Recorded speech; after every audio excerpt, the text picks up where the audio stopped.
Divine. Ayan. Itong camera, bumati ka muna. Hello po sa lahat ng student ko sa Face and Toe, sa Movement Dance Studio, sa lahat ng kapitbahay ko, sa ate ko, sa mga kapatid ko, sa papa ko, sa boyfriend ko. Hello! Ang nanay mo, tatay mo, may business ba kayo? Si mama po, isa pong labandera po sa ngayon. Tumatanggap din po siya ng mga plansya. Si papa po, dati pong family driver. Ngayon po, wala na pong trabaho si papa kasi po, nagkasakit po si papa. Ngayon lang po. Okay. Asan ang papa mo ngayon? Nasa bahay po si papa. Hi pa! Magpagaling ka. Magpalakas ka lang po. Nandito lang po kami sa iyo. Susuportahan ka namin. I love you po.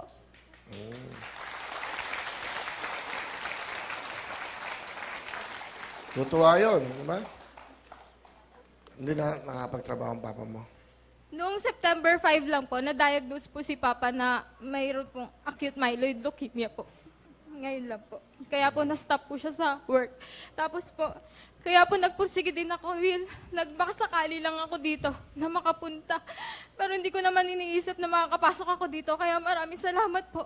In God's will po, nakapasok ako. Ang mama mo naman, kasama mo ba ngayon? Andito po si Mama. Pakilala mo sa amin. Pinapakilala ko po, masipag, mapagmahal at supportive kong Mama, si Mama Marie. Well, magandang hapon po. Kamusta po kayo, Well?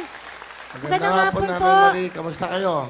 Mabuti naman po, Well. Masaya po ako. Nakapasok ako dito, Well. Masayang-masaya po ako. Anay, ano gusto sabihin sa anak niyo kay Divine?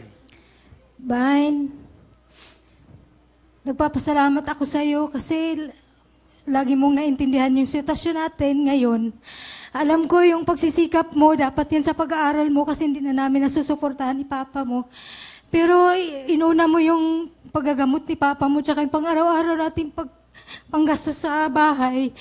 Nagpapasalamat ako sa iyo kasi nagkaroon ako ng anak na katulad mo. Kung hindi dahil sa iyo. Hirap na hirap kami. Dahil sa iyo na naiibsan yung sama ng loob ni Papa mo na hindi na siya makakapagtrabaho dahil sa kalagayan niya. Kaya maraming salamat sa iyo at sa ate mo. Nagtutulungan kayong dalawa para lang makaraos tayo sa araw-araw. Hayaan mo, pag nakatapos ka, diyan mo mapapagbigyan yung sarili mo. Kasi makakayanan mo ng pag-anuhan yung sarili mo, hindi nasa amin. Kaya pinapangako ko sa'yo na sana, nandito lang ako para sa'yo, suportahan kita.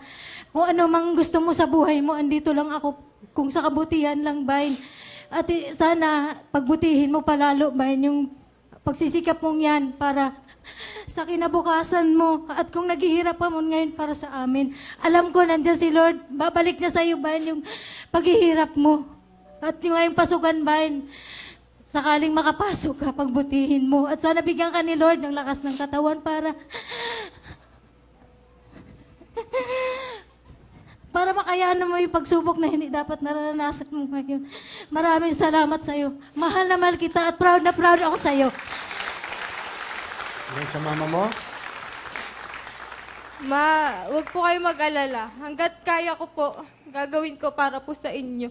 Tandaan niyo din po, kung wala po kayo, wala rin po ako dito.